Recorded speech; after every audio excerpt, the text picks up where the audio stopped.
하나님께서는 다윗의 중심을 보시고 다윗에게 복을 약속하셨습니다. 다윗이 하나님께 집을 지어 드리겠다고 하자 하나님은 거절하시면서 오히려 내가 너를 위하여 집을 지어 주겠다 이렇게 약속을 하셨습니다. 하나님은 우리의 중심을 보시는 분이시죠.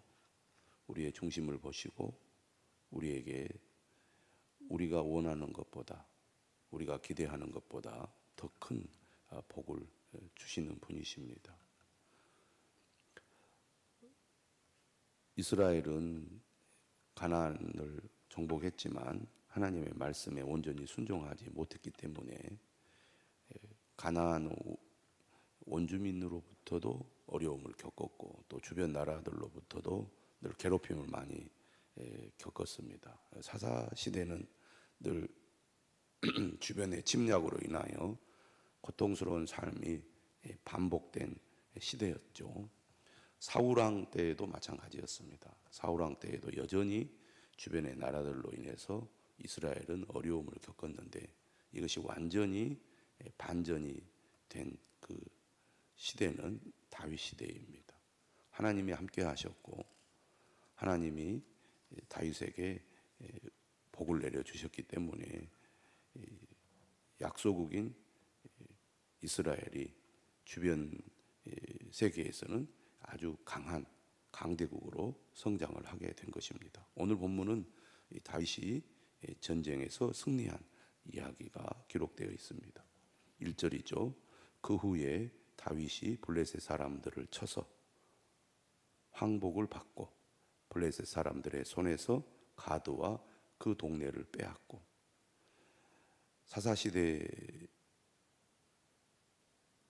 때에는 상상할 수 없는 이야기입니다. 사울왕 시대에도 마찬가지죠. 그런데 다윗은 늘 오랫동안 이스라엘을 괴롭혔던 블레셋 사람들을 쳐서 항복을 받았습니다.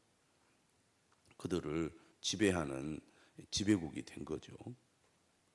또 이스라엘의 이제 동쪽입니다. 블레셋은 서쪽에 있다고 하면은 모압은 요단강 건너 동쪽에 있죠.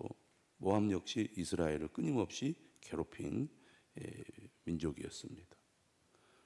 또 모압을 침해 모압 사람이 다윗의 종이 되어 조공을 바치니라. 상상할 수 없는 일이 일어난 겁니다. 늘 모압에 괴롭힘을 당했던 이스라엘이 다윗의 종이 되어서 조공을 바친다. 이스라엘은 다른 나라에 조공을 바치던 나라였는데 반대가 된 겁니다. 소바 왕 하닷 에셀이 유브라데 강가에서 자기 세력을 펴고자 하매 다윗이 그를 쳐서 하마까지 이르고 북쪽의 침략도 다윗이 물리치죠. 다윗이 그에게서 병거 1000대와 기병 7000명과 보병 2만 명을 빼앗고 다윗이 그 병거 100대의 말들만 남기고 그 외의 병거의 말은 다 발에 심줄을 끊었더니 다메섹 아람 사람이 소바 왕 하닷 에셀을 도우러 온지라. 아람 역시 이제 지금의 시리아죠. 끊임없이 이스라엘을 괴롭혀 왔습니다. 이 아람은 나중에 남유다와 북이스라엘로 분단된 이후에도 이스라엘을 늘 괴롭힌 민족이라고 하겠습니다. 그런데 이처럼 북쪽에 있는 아람 사람 하닷 에셀을 도왔던 아람 사람들 역시 다윗에게 패배했습니다. 다윗이 아람 사람 2만 2천 명을 죽이고 다윗이 다메섹 아람의 수비대를 두매 아람 사람이 다윗의 종이 되어 조공을 바치니라. 승승장구, 백전백승. 다윗이 전쟁을 벌일 때마다 승리했다는 얘기입니다. 어떻게 다윗이 승리를 했느냐? 오늘 본문 6절 하반절은 분명하게 이야기합니다. 다윗이 어디로 가든지 여호와께서 이기게 하시니라. 이스라엘의 전쟁은 여호와의 전쟁이죠. 하나님이 앞장서서 싸우시면 이스라엘은 이겼습니다. 우리가 잘 알다시피 정말 전혀 준비가 되지 않았던 광야 시대에도 하나님이 그들을 위해 싸우니까 이스라엘이 이길 수 있었던 것입니다. 하지만 그들이 가나안 땅에 들어가서 땅을 분배받고 정착하여 살았던 사사 시대에는 그들이 늘 패배하고 늘 도망을 다니고 또 숨어 지내야 하는 고통을 겪었습니다. 하나님이 이기게 하셔야 이긴다는 얘기입니다. 승리의 원동력은 하나님께 있습니다. 이것은 오늘 우리의 삶도 마찬가지죠. 우리가 아무리 노력하고 우리가 예를 써도 하나님이 우리를 지켜주지 않으면 우리 스스로 우리 자신을 지킬 수 없고, 하나님이 우리를 위해 싸워주지 않으시면 우리는 싸워서 이길 수가 없다는 것입니다. 이 단순한 원리를 우리는 잊어버리고 살아갈 때가 많습니다. 다윗이 승리를 거둔 것은 다윗이 뛰어나서가 아니라 다윗이 믿는 하나님이 위대해서죠. 다윗이 믿는 하나님이 다윗과 함께 하셔서 다윗을 이기게 하셨기 때문에 승리할 수 있었던 것입니다. 오늘 우리도 이 사실을 분명히 알고 하나님이 항상 우리와 함께 하시고 또 앞장서서 우리를 위해 일하시고 싸우실 때 우리가 이길 수 있다는 것을 분명히 알아야 하겠습니다. 다윗이 어디로 가든지 여호와께서 이기게 하신 이유가 무엇입니까? 하나님께서는 다윗의 중심을 보신 것입니다. 다윗의 믿음을 보신 거죠. 오늘 우리도 이기기 위해서는, 승리하기 위해서는 중심을 보시는 하나님 앞에 인정받는 믿음의 사람, 하나님과 바른 관계를 맺고 하나님의 말씀에 순종하고 늘 하나님의 은혜를 구하는 그런 사람이 되어야 할 것입니다. 7절이죠. 다윗이 하닷에셀의 신하들이 가진 금 방패를 빼앗아 예루살렘으로 가져오고 또 하닷에셀의 성읍 디브핫과 군에서 심이 많은 놋을 빼앗았더니 솔로몬이 그것으로 놋대야와 기둥과 놋 그릇들을 만들었더라. 계속되는 전쟁의 승리를 통해 수많은 전리품을 얻게 된 다윗이 그 전리품을 어떻게 했느냐? 하나님께 드렸다는 겁니다. 그리고 그의 아들 솔로몬은 그 전리품들을 사용하여 하나님께 제사 드리는 제사의 도구를 만들었다는 얘기죠. 역대기는 제사장의 관점에서 기록된 책이라고 하겠습니다. 그래서 무엇을 강조합니까? 하나님을 예배하는 삶을 강조하고 그것에 중점을 두고 있는 책이 바로 역대기인데, 다윗이 하나님을 찬양하고 하나님께 감사하고 또 하나님께 성전을 지어 드리려고 하고 또 정성을 다해 제사를 드리는 그러한 내용들이 중점적으로 기록되어 있는 것이 역대기라고 하겠습니다.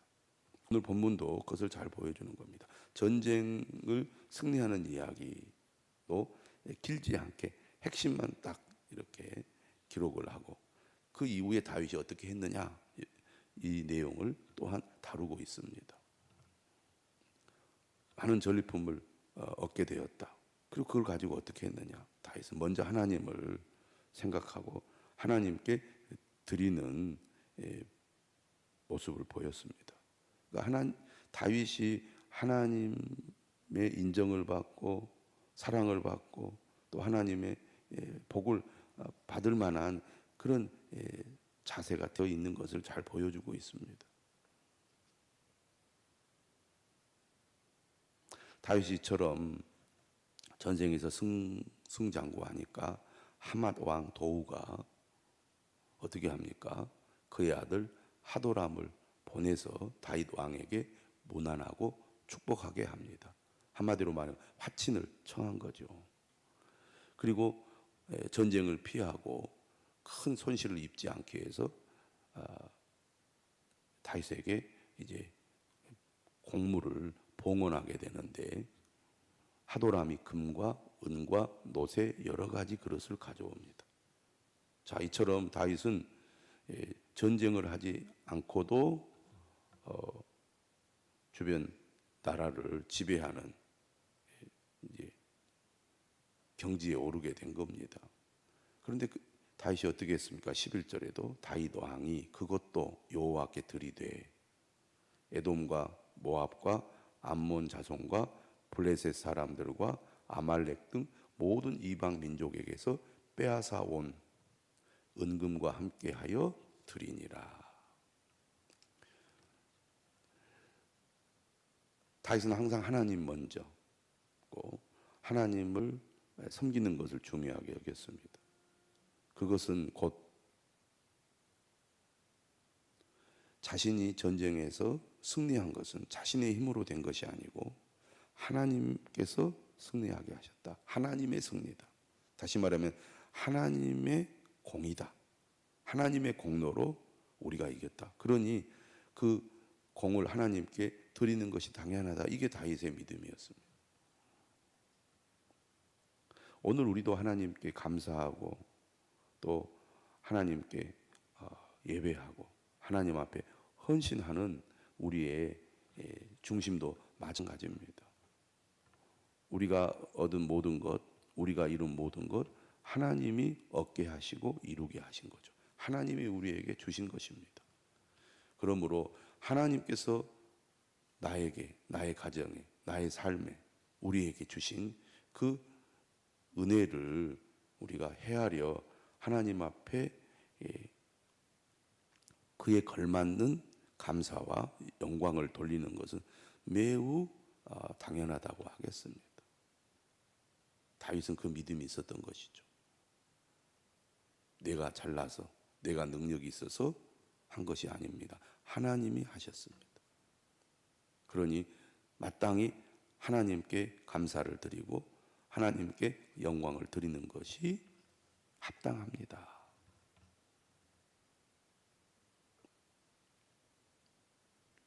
12절에 보면 스루야의 아들 아비새 군대장관이죠.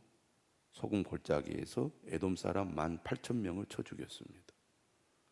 다윗이 에돔에 수비대를 두매 에돔 사람이 다 다윗의 종이 되었죠. 에돔은 서남부에 있죠. 모압이 바로 이스라엘 동쪽에 있다면 암몬은 좀 더 위쪽에 있고 에돔은 더 아래쪽에 있습니다. 그러니까 이스라엘을 괴롭혔던 서쪽의 블레셋, 동쪽의 에돔, 모압, 암몬은 철저히 다윗에 의해서 패배하고 다윗에게 조공을 바치는 그런 이제 관계가 된 것입니다. 이처럼 하나님이 다윗과 함께 하시고 다윗을 이기게 하시니까 다윗이 승리한 것입니다. 오늘 우리도 기도해야 될 줄로 믿습니다. 하나님, 우리가 어디로 가든지 하나님께서 우리를 이기게 하옵소서. 하나님이 이기게 하셔야 우리가 이길 수 있다는 것을 결코 잊어서는 안 되겠습니다. 14절이죠. 다윗이 온 이스라엘을 다스려 모든 백성에게 정의와 공의를 행할세. 다윗은 이제 왕이 되고 나서 또 자기가 마치 힘이 있고 능력이 있어서 왕이 된 것처럼 자만하지 않았다는 겁니다. 자신은 하나님의 종이고 그러므로 하나님의 뜻을 따라 나라를 통치하는 일을 해야 되겠다. 나는 하나님의 대리인에 불과하다. 철저히 하나님의 뜻에 복종해야 된다. 그런 믿음이 기본적으로 있었습니다. 그래서 정의와 공의를 향한 거죠. 하나님의 뜻은 정의와 공의이기 때문입니다. 사람이 어려울 때는 하나님을 찾고 하나님의 도움을 구합니다. 그런데 문제가 해결되고 자신이 무엇을 얻었거나 또 무엇을 가지게 되면 그리고 자신이 힘이 생기면 그것에 도취되어서 마치 자신이 최고인 것처럼 착각을 하고 하나님도 무시하고 또 함부로 자기가 다스리는 사람들을 대하는 경우가 있습니다. 사울왕이 그랬던 거죠. 사울왕도 처음에 하나님의 부름을 받을 때는 겸손했습니다. 그러나 왕이 되고 나서 변한 거죠. 사람은 누구나 이처럼 지위가 달라지고 환경이 달라지면 변하기 쉬운 존재입니다. 철저히 하나님을 의지하고 하나님의 뜻에 우리가 복종하지 않으면 인간은 자신의 어떤 삶의 조건이나 환경으로 인하여 변질될 가능성이 많은 존재입니다. 그러나 다윗은 정의와 공의를 행하는 길로 갔던 거죠. 왕이었지만 자신의 왕이 하나님이시라는 것을 인정하고, 자신이 여기까지 온 것은 하나님 때문이라는 것, 자신이 승리할 수 있었던 것은 하나님이 하셨기 때문이라는 그 믿음을 다윗은 분명히 가졌기 때문에 모든 백성에게 정의와 공의를 행할 수 있었습니다. 그리고 이 다윗이 통치를 할 때 다윗을 도왔던 동역자들, 다시 말하면 신하들이 있었던 거죠. 요압은 군대 사령관이 되고, 여호사밧은 행정장관이 되고, 또 사독과 아비아달의 아들 아비멜렉은 제사장이 되고, 사워사는 서기관이 되고, 브나야는 그렛 사람과 블렛 사람을 다스리고, 다윗의 아들들은 왕을 모시는 사람들의 우두머리가 되었다. 이처럼 다윗을 도왔던 이 돕는 사람들로 인해서 다윗의 통치는 매우 안정적인 통치가 될 수 있었다는 겁니다. 역시 돕는 사람들이 반드시 필요하고, 또 돕는 사람들이 그 역할을 충실하게 잘해야 공동체나 나라도 안정적으로 또 발전하고, 또 백성들의 삶도 나아질 것입니다. 나라도 마찬가지죠. 좋은 일꾼들, 좋은 사람들이 요소요소에 잘 세워질 때 그 나라가 안정적으로 발전하게 될 것입니다. 교회도 마찬가지죠. 교회도 목회자 한 사람의 힘으로 교회를 세워갈 수가 없습니다. 좋은 동역자들이 얼마나 하나 되어서 신실하게 잘 섬겨야 그 교회가 바로 서지 않겠습니까? 우리 나주 빛가람 교회에도 신실한 동역자들이 많이 세워질 수 있도록 기도해 주시기를 바랍니다. 기도하겠습니다.